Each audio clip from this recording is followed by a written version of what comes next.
Bismillahirrahmanirrahim. Assalamualaikum warahmatullahi wabarakatuh. Alhamdulillah, salatu wassalamu ala rasulillah wa ala alihi wa sahbihi wa man walah, amma ba'd. Thalab wa talibat kelas 9 MGW yang dimuliakan Allah Subhanahu wa taala. Alhamdulillah kita sampai di pelajaran terakhir dari buku kita ini ya, di semester 1. Itu pelajaran 24. Dengan judul bab Allah memiliki nama-nama yang paling baik. Langsung saja kita baca. Tujuan pembelajaran kita yang pertama, murid dapat menerangkan tentang disyariatkannya bertawasul pada Allah dengan menggunakan nama dan sifatnya. Jadi bertawasul dengan nama dan sifat Allah. Lalu yang kedua, murid dapat menetapkan bahwa Allah itu memiliki nama-nama yang paling baik, yang sesuai dengan keagungan dan kemuliaan Allah Ta'ala. Lalu yang ketiga, murid dapat menjelaskan makna ilhad dalam nama dan sifat Allah. Ilhad itu apa? Nanti akan kita bahas, karena ilhad itu nanti disebutkan oleh Allah dalam ayat yang akan kita baca ini. Wa dzarul ladzina yulhiduna fi asma'ihi. Apa maknanya? Tapi kita baca mukadimahnya dulu ya. Allah Subhanahu wa taala memiliki nama-nama yang sangat bagus karena mengandung sifat yang sempurna, yang tiada kekurangan dari satu sisi pun. Tolong kasih garis bawah. Tiada kekurangan dalam nama dan sifat Allah dari satu sisi pun. Maka wajib bagi setiap muslim untuk bertawasul kepada Allah dengan menggunakan namanya yang bagus dan sifatnya yang tinggi. Adapun bertawasul kepada Allah dengan orang yang sudah mati atau dengan berhala, ini adalah bentuk kesyirikan yang menghilangkan tauhid. Bertawasul itu meminta perantara. Jadi misalkan gampangnya, saya misalkan mau pinjam uang 100 juta, tapi tidak ada, kalau mau pinjemnya ke Pak Jokowi misalkan ya, kalau saya langsung Pak Jokowi kan nggak kenal. Nah, saya minta mungkin saudaranya Pak Jokowi yang saya kenal, misalkan Pak Bejo begitu misalkan ya, Pak Bejo, saya tolong dong dimintakan ke Pak Jokowi pinjaman 100 juta. Nah, saya menjadikan Pak Bejo itu sebagai wasilah saya, perantara yang menyampaikan kepada Pak Jokowi tadi. Nah, bertawasul itu bisa dengan nama Allah Ta'ala. Paham? Dengan menyebut nama Allah Ta'ala. Dan tidak boleh tawasul dengan melakukan kesyirikan. Bertawasul pada orang yang sudah mati dan yang semisalnya. Baik, kita kembali ke fokus ayatnya ya. Allah Subhanahu wa taala mengatakan, "Walillahil asmaul husna fad'uuhu biha." Dan Allah Subhanahu wa taala memiliki nama-nama yang paling indah, maka berdoalah kepada Allah dengan menyebut nama dan sifat Allah itu. Wa dzarul ladzina yulhiduna fi asma'ihi, dan tinggalkanlah orang-orang yang yulhid. Ya, yulhid ya artinya menyimpang dari kebenaran. Orang-orang yang menyimpang dari kebenaran dalam nama dan sifat Allah. Sayujzauna ma kanu ya'malun. Mereka diancam oleh Allah. Sungguh mereka akan mendapatkan, ya, akan dibalas dengan apa yang mereka kerjakan itu. Ya, apa maknanya yulhiduna ini? Lihat, dzakara Ibnu Abi Hatim an Ibnu Abbas radhiyallahu anhuma. Ya, Ibnu Abi Hatim menyebutkan dari Abdullah bin Abbas radhiyallahu anhuma, yulhiduna fi asma'ihi, bahwa maksud dari kalimat yulhiduna fi asma'ihi ini adalah yusyrikun, menyekutukan dalam nama dan sifatnya. Wa anhu, dan disebutkan pula ya, sammul lata minal ilah, mereka mulhid, ya, mengingkari nama Allah itu dengan cara menamakan Tuhan-Tuhan mereka Lata dari kalimat ilah. Wal Uzza minal aziz, dan menamakan Tuhan mereka, sembahan mereka Uzza dari kalimat aziz. Ya. Wa anil A'mash, dan diriwayatkan pula dari Imam A'mash, yudkhiluna fiha, bahwa maksud dari yulhid itu adalah yudkhiluna fiha ma laisa minha, memasukkan ke dalam nama dan sifat Allah apa yang bukan nama dan sifat Allah. Ya, bagaimana jelasnya? Kita baca lagi ya. Nah, ini ada tambahan kosakata yang tadi mungkin belum dibaca, tapi bisa baca sendiri ya, insyaallah. Asmaul husna itu artinya nama yang mencapai puncak kebaikan. Daru tadi, wa darul ladzina itu tinggalkanlah, berpalinglah dari mereka. Yulhiduna yudkhiluna fiha ma laisa minha, maksudnya memasukkan ke dalam nama Allah apa yang Allah dan Rasulnya tidak menetapkan sebagai nama Allah. Ya. Nah, pokok pembelajaran yang kita bisa petik dari ayat tersebut yang pertama. Wajibnya berdoa kepada Allah Ta'ala. Allah mewajibkan kepada hambanya untuk berdoa kepadanya. Allah mengatakan dalam ayat yang kita baca ini, walillahil asmaul husna fad'uhu biha. Dan hanya milik Allah lah asmaul husna. Maka berdoalah kepada Allah biha, dengan menyebut nama-nama asmaul husna itu. Berdoalah kepada Allah, ya, hu-nya ini kepada Allah. Berdoalah kalian kepada Allah biha, dengan menyebut nama dan sifatnya. Paham ya? Nah, karena semua hamba fakir sehingga mereka membutuhkan Allah, sedangkan Allah itu maha tidak butuh terhadap satu apapun, maha dermawan dan maha mampu, tidak ada yang melemahkan Allah satupun, baik yang ada di langit maupun yang ada di bumi. Perbendaharaannya tidak akan habis atau berkurang dengan apa yang telah diberikan kepada semua makhluk. Maka wajib bagi kita untuk berdoa meminta semua kebaikan dunia dan akhirat hanya kepada Allah, ya. Jadi teknisnya, ya, kalau mau berdoa dengan menyebut nama dan sifat Allah, ya kita sebut yang sesuai. Misalkan kita minta rezeki, kita sebut ya Razzaq, wahai Allah yang maha pemberi rezeki, urzukni, berilah aku rezeki, ya. Pengen kaya, ya Ghaniyun, ya Hamid, wahai yang maha cukup dan maha terpuji, ignini, ya, cukupilah aku, misalkan, ya.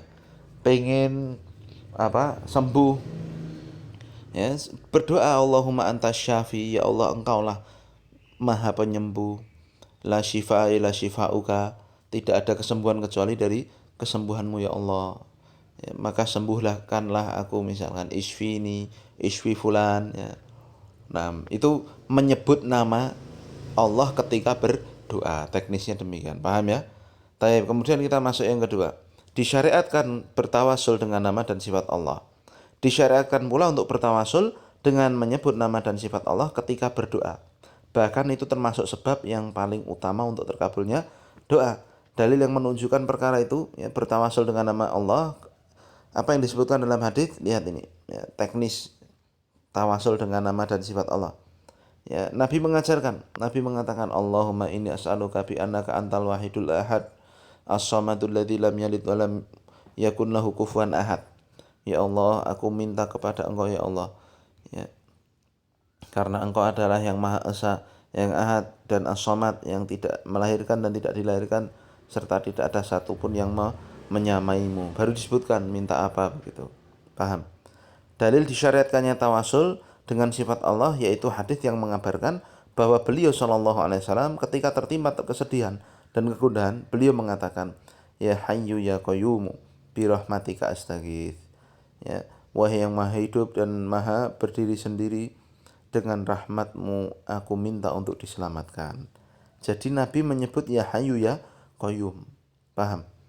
Nah, bertawasul dengan nama dan sifat Allah untuk meminta keselamatan. Jelas? Taib. Kemudian penjelasan tentang hadis. Inna lillahi, ini harusnya lillah ya. Jadi begini nulisnya, lillahi. Huruf alifnya dihilangkan itu. Ya, pokok pembelajaran ketiga, penjelasan dari inna lillahi tis'atan wa tis'ina isman. Ini bukan hamzah qat'i. Hamzah qat'inya dicoret tuh. Nah, diganti ini. Sungguhnya Allah itu memiliki 99 nama. Mi'atan illa wahidan, 100 kurang 1. Man ahsaha dakhalal jannah. Siapa yang menjaga, ya, ahsa itu menjaga, memahami dan mengamalkan 99 nama Allah itu pasti masuk surga. Maksudnya bagaimana hadits ini? Rasul Shallallahu Alaihi Wasallam menerangkan bahwa Allah memiliki 99 nama. Barang siapa yang ahsa terhadap nama-nama itu, maka dia akan masuk surga. Makna ahsa adalah yang pertama, mengenal lafadznya. Yang kedua, memahami maknanya. Yang ketiga, beribadah dengan konsekuensi nama tersebut. Hal itu dengan dua cara. Yang pertama, berdoa pada Allah dengan menggunakan nama tersebut berdasarkan firman Allah yang sedang kita baca. Fadu'uhu biha, berdoalah pada Allah dengan menyebut nama-nama Allah itu, yaitu dengan menjadikan nama-nama tersebut sebagai wasilah untuk mendapatkan apa yang diinginkan. Maka pilihlah nama yang sesuai dengan permintaanmu. Ketika meminta ampun, misalkan ucapkan ya Ghafur, Ighfirli, wahai yang maha pengampun, ampunilah aku. Minta kesembuhan, ucapkan ya Syafi, Ishfini, ya wahai maha pemberi kesembuhan, ya sembuhkanlah aku. Ya, demikian seterusnya. Lalu yang kedua, menjalankan ibadah sesuai dengan konsekuensi namanya. Misal nama Allah As-Sami, Al-Alim, dan Ar-Raqib, yang maha mendengar, maha mengetahui, maha mengawasi. Maka hendaklah hati itu dipenuhi dengan rasa pengawasan dari Allah, baik ketika diam atau bergerak, sehingga seorang tidak berbicara dan berbuat kecuali dengan apa yang diridhai oleh Allah Ta'ala. Sehingga seorang yang keadaannya seperti itu, jadilah ia pantas untuk mendapatkan ganti dengan masuk surga. Jadi kalimat Nabi, ya kita perjelas sekali lagi secara rinci. Nabi mengatakan Allah itu memiliki 99 nama. Dan ini menurut para ulama, diantaranya Syekh Utsaimin, Syekh Fauzan, dan banyak juga, ini bukan pembatasan, tetapi ini pengkhabaran. Ya, karena tentunya nama Allah itu sangatlah banyak, tidak terbatas 99 saja. Nah, di sini Nabi mengatakan Allah memiliki 99 nama. Siapa yang menjaga itu? Ahsa. Nah, ahsa itu meliputi tiga ini. Mengenal lafaz-lafaznya, 99 itu tahu semua, ya.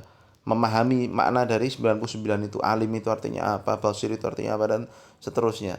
Lalu yang ketiga, dia beribadah dengan menggunakan, ya, dengan sesuai dengan konsekuensi nama tersebut, dengan dua cara. Yang pertama, berdoa memakai nama Allah. Yang kedua, menjalankan ibadah sesuai dengan konsekuensi nama itu. Kalau kita tahu Allah itu Al-Ghafur, berarti ya kita mengharap ampunan kepada Allah semata. Kalau kita tahu Allah itu Al-Alim, berarti semua perbuatan kita itu dilihat oleh Allah. Jangan sampai berbuat yang neko-neko. Kalau kita tahu Allah itu As-Sami, maha mendengar, berarti kita harus hati-hati dalam berbicara, karena semua yang kita sampaikan Allah pasti tahu. Makanya tidak ada orang yang bertauhid lalu misuh-misuh. Itu tidak benar berarti tauhidnya. Paham? Karena dia berarti belum menjalankan keimanan terhadap Allah yang maha mendengar. Paham itu? Taib. Lalu kemudian yang keempat, penyimpangan terhadap nama Allah. Ya, pokok pelajaran keempat. Ilhad dalam nama Allah adalah menyimpang dari apa yang diwajibkan dalam nama-nama Allah. Dan ini ada beberapa bentuk. Ya. Tadi kan Allah mengatakan di atas, wadharul ladzina yulhiduna fi asma'ihi, ya, di ayat. Nah, kalimat ilhad itu maknanya ada beberapa. Yang pertama, menamakan berhala dengan nama-nama Allah. Seperti yang dilakukan oleh orang-orang musyrikin, di mana mereka menamakan berhala mereka dengan Lata, ya, dari kalimat pecahan kalimat ilah kata mereka, Uzza dari nama Aziz. Ya, jadi mereka menamakan berhala dengan nama-nama Allah. Yang kedua, menamakan Allah dengan yang tidak pantas bagi Allah, seperti yang dilakukan oleh Nasrani. Mereka mengatakan menamakan Allah itu dengan bapak Esopo, kan begitu. Waliyadzubillah. Ya. Lalu yang ketiga, mengingkari sesuatu dari nama Allah, atau mengingkari sifat atau hukum yang ditunjukkan dari nama tersebut. Jadi misalkan seperti orang-orang Jahmiyah, mereka mengatakan Allah itu tidak maha melihat, begitu. Ya. Allah itu melihat tapi tanpa penglihatan. Samiun biduni sama. Allah itu mendengar tanpa pendengaran, kata orang-orang Jahmiyah. Itu kelompok sesat. Paham? Jadi menyimpang terhadap nama Allah, balasannya neraka. Ya. Nah, cara menyimpangnya itu ada tiga tadi. Menamakan berhalanya dengan nama-nama Allah. Yang kedua, menggelari Allah dengan nama-nama yang tidak pantas, seperti orang Nasrani. Lalu yang ketiga, menolak nama Allah itu. Allah itu tidak maha melihat, Allah itu tidak maha, dan sebagainya. Waliyadzubillah, itu perkara yang sangat munkar. Dan kalau melakukannya Allah ancam, sayujzauna ma kanu ya'malun. Ya, apa itu? Kita pembahasan yang kelima ini. Allah memerintahkan untuk berpaling dari berdebat dengan orang-orang yang menyimpang dalam nama-namanya yang mulia, dan Allah mengabarkan bahwa mereka akan mendapatkan balasan yang jelek. Sayujzauna ma kanu ya'malun. Diancam oleh Allah. Nanti mereka akan mendapatkan balasan terhadap apa yang telah mereka kerjakan. Ya, maka wajib bagi seorang muslim untuk mengakui bahwa Allah memiliki nama-nama yang baik dan sifat-sifat yang mulia, dan berdoa dengan menggunakan nama-nama tersebut, serta berhati-hati dari mengikuti jalannya orang-orang yang menyimpang dan sesat dalam masalah nama dan sifat Allah Subhanahu wa ta'ala. Paham ya? Jadi kita dalam masalah nama dan sifat haruslah berusaha menjalankannya, lalu menghindari, ya, penyimpangan-penyimpangan dalam nama dan sifat Allah. Dengan demikian selesai pelajaran kita. Ya, ini ada tugas, ada 4 ya, silahkan dikerjakan. Ya, insya Allah kita akan adakan ulangan harian setelah ini. Ya. Jadi silahkan ya, mulai untuk menghafal semua dalil-dalil yang ada di muqaddimah. Ya. Muqaddimah ini seperti ini, semuanya seperti biasanya ya. Itu dihafal semua. Ini juga dihafal, ini juga dihafal. Ya. Dari setelah UTS sampai pelajaran 24 ini. Ulangan hariannya itu tolong disiapkan 6. Insya Allah akan segera saya umumkan kapan untuk disetorkannya. Taib subhanakallahumma bihamdika asyhadu an la ilaha illa anta astaghfiruka wa atubu ilaik. Assalamualaikum warahmatullahi wabarakatuh.